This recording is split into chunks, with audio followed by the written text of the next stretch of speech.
باب آخر وبه قال حدثنا عبد الوارث بن عبيد الله العتكي المروزي قال أخبرنا عبد الله بن المبارك عن خالد الحذاء عن عبد الله بن شقيق عن عائشة أن النبي صلى الله عليه وسلم كان إذا لم يصلي أربعا قبل الظهر صلاهن بعدها۔ اس حدیث کے مطابق جمہور کا مسلک ہے کہ اگر ظہر کی سننیں قبلیہ چھوٹ جائیں تو انہیں بعد میں پڑھ لیا جائے۔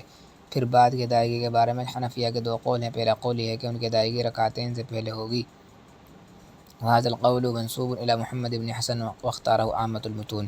دوسرا قول جو خود امام ابو حنیفہ رحمہ اللہ کی طرف منسوب ہے یہ ہے کہ ان چار سنتوں کی ادائیگی رکعتین کے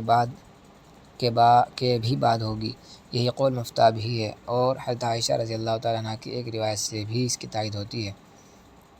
سنن ابن ماجہ صفحہ نمبر 80۔ باب من فاتته الاربع قبل الظہر۔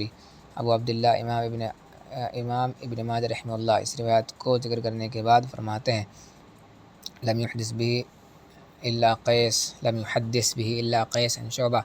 بہرحال قیس ایک صدوق راوی ہیں، چنانچہ حافظ ابن حجر رحمہ اللہ ان کے بارے میں تقریب التہذیب جلد نمبر 2 صفحہ نمبر 128 حرف القاف رقم 139 میں تحریر فرماتے ہیں قیس بن الربیع الاسدی ابو محمد الکوفی صدوق تغیر لما کبر مرتب عفی اللہ عنہ۔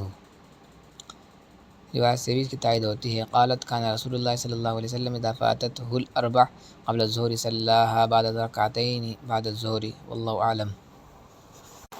باب ما جاء في الاربع قبل العصر۔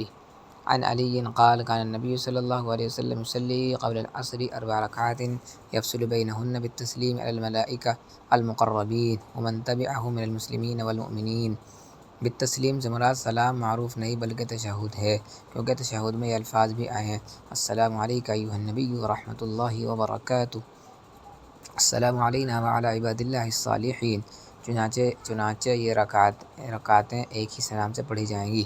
البتہ شافعیہ رحمہ اللہ اور حنابلہ کے نزدیک فصل بہتر ہے، کما نبہ علیہ الترمذی رحمہ اللہ۔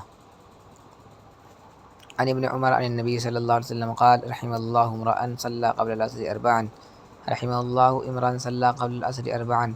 حضرت حکیم الامت قدس سرہ فرماتے ہیں کہ ان 4 رکعات کی کوئی معین فضیلت بیان کرنے کے بجائے مطلق رحمت کا ذکر اس بات کی دلیل ہے کہ ان کا ثواب اتنا زیادہ ہے کہ قید بیان میں نہیں آ سکتا۔ باب ما جاء انه يصليهما في البيت۔ عن ابن عمر قال صليت مع النبي صلی اللہ علیہ وسلم رکعتین بعد المغرب في بیتہ۔ تمام سنن و نوافل میں افضل یہی ہے کہ گھر میں پڑھی جائیں، البتہ اگر گھر آ کر مشغول ہو جانے کا اندیشہ ہو تو مسجد ہی میں پڑھ لی جائیں۔ آج کل چونکہ سستی کا غلبہ ہے اس لیے مسجد میں پڑھنے پر فتویٰ دیا گیا ہے، لیکن جس شخص کو اعتماد ہو کہ گھر جا کر سنتیں فوت نہ ہوں گی اس کے لیے آج بھی گھر میں پڑھنا افضل ہے۔